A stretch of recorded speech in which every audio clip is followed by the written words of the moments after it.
అంబేద్కర్ ఇంకా పేద కుటుంబంలో పుట్టాడు. స్ట్రీట్ లైట్స్ కింద చదువుకునేవాడు. మనందరికీ ఇలాంటి స్ట్రగ్లింగ్ డేస్ ఉంటాయి.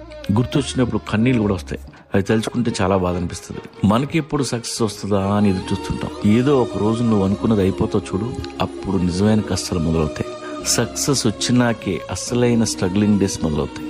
ఎంప్లాయీగా ఉన్నప్పుడు హ్యాపీ, కంపెనీ పెట్టి చూడు డోలు తీరిపోద్ది. స్ట్రగ్లింగ్ డేస్ లో మాక్సిమం ఉంటే mess problem, room rent problem. అసలు ఈ కష్టాలే కావు. ఒక పూట తినకపోయినా ఏం కాదు.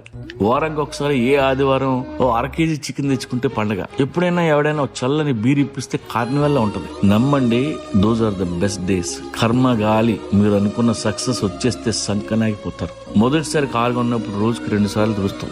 కారులో అన్ని ఫీచర్లు గుర్తుంటాయి. గీత పడితే తట్టుకోలేవు. అదే సక్సెస్ వచ్చినాక 5 స్టార్ హోటల్లో నువ్వు ఏం తింటున్నావో నీకు తెలియదు. పెళ్ళాం పిల్లలు ఎలా ఉన్నారో ఎక్కడ ఉన్నారో తెలియదు. కావాలంటే సక్సెస్ వచ్చిన అడగని చెప్తాడు.